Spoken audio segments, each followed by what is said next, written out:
साबिक वजीर और बीआरएस रुकन असेंबली हरीश राव ने एक बार फिर वाज़ेह किया है कि वो वजीर आला रेवंत रेड्डी के चैलेंज को कबूल कर रही हैं। हरीश राव ने कहा कि 15 अगस्त तक 6 जमानतें 2 लाख का कर्जा माफी पर अमल हुआ तो वो इस्तीफा दे देंगे।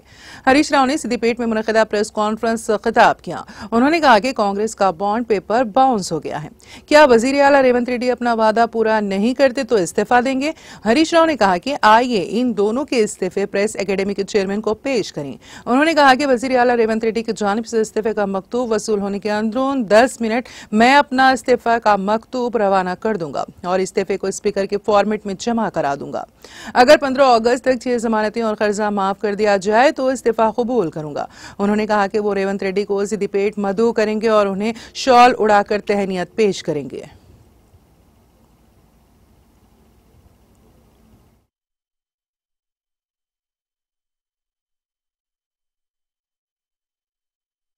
ఆడ బీజేపీ వాళ్ళు కాంగ్రెస్ ను గెలిపించడానికి రుణం తీర్చుకునే ప్రయత్నం చేశారు. అంటే గతంలో ఉప ఎన్నికల సమయాల్లో కూడా కాంగ్రెస్ బీజేపీలు మ్యాచ్ ఫిక్సింగ్ పాల్పడడం వల్ల వాళ్ళ డిపాజిట్లు పోయినాయి. 3 జాగాల కాంగ్రెస్ డిపాజిట్ పోయింది, 1 జాగాలో బీజేపీ డిపాజిట్ పోయింది. అట్లా పోతాయా? అంటే మీరు కూడబలుకొని ఉప ఎన్నికల్లో కూడా బీఆర్ఎస్ ను దెబ్బతీయాలని 2 పార్టీలు ఒకటైనాయి.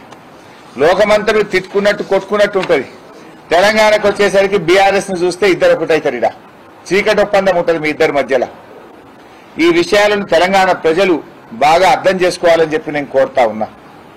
ఎందుకంటే ఇలా 5 నెలల్లోనే రేవంత్ రెడ్డి గారి పాలన రివర్స్ గేర్ లో నడుస్తుంది. కొత్త హామీలు అమలు కాలేదు కానీ ఉన్న హామీలు ఒకటొక్కటి ఆగిపోతా ఉన్నాయి. దవాఖానల్లో కేసీఆర్ కిట్లు బంద్ అయిపోయినాయి. 5 ఏళ్లు కేసీఆర్ గారు ప్రతి ఇంటికి ప్రతిరోజు త్రాగునీరు అందిస్తే కాంగ్రెస్ ప్రభుత్వం వచ్చిన 5 నెలల్లోనే 2 రోజులకు ఒక్కసారి నల్లా దినం తప్పించి దినం నల్లా ట్యాంకర్లు కొనుక్కునే పరిస్థితి కల్పించింది కాంగ్రెస్ పార్టీ. కేసీఆర్ గారు 5 ఏళ్లు కను రెప్పగొట్టకుండా సేపు కూడా కరెంటు పోకుండా ఇస్తే 5 నెలల్లోనే పట్టణాల్లో గ్రామాల్లో రైతులకు కరెంటు కోతలు మొదలైపోయినాయి. కళ్యాణ లక్ష్మి చెక్కులు తులం బంగారం దేవుడెరుగు గాని కేసీఆర్ ఉండగా టక్క టక్క ఆడవిల పెళ్లిల కళ్యాణ లక్ష్మి చెక్కులు వస్తుండే.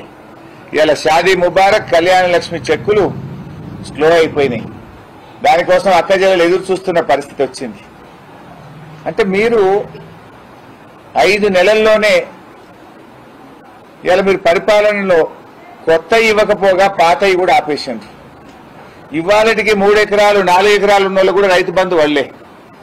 కరోనా కష్టకాలంలో కేసీఆర్ గారు సకాలంలో రైతు బంధు అందించాడు. దాని పేరే పెట్టుబడి సహాయం.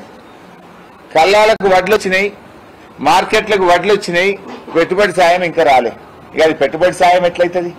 దాన్ని పెట్టుబడి సాయం అంటారా? మీరు సకాలంలో పెట్టుబడి అందించకపోవడం వల్ల రైతులు 3 రూపాయలకు 4 రూపాయలకు వడ్డీలకు తెచ్చుకొని ఇలా పెట్టుబడి పెట్టాల్సి వచ్చింది. దానికి మూల్యం మీరు చెల్లించుకోవద్దా? అందుకే ఇలా ప్రజలు డిసైడ్ అయింది.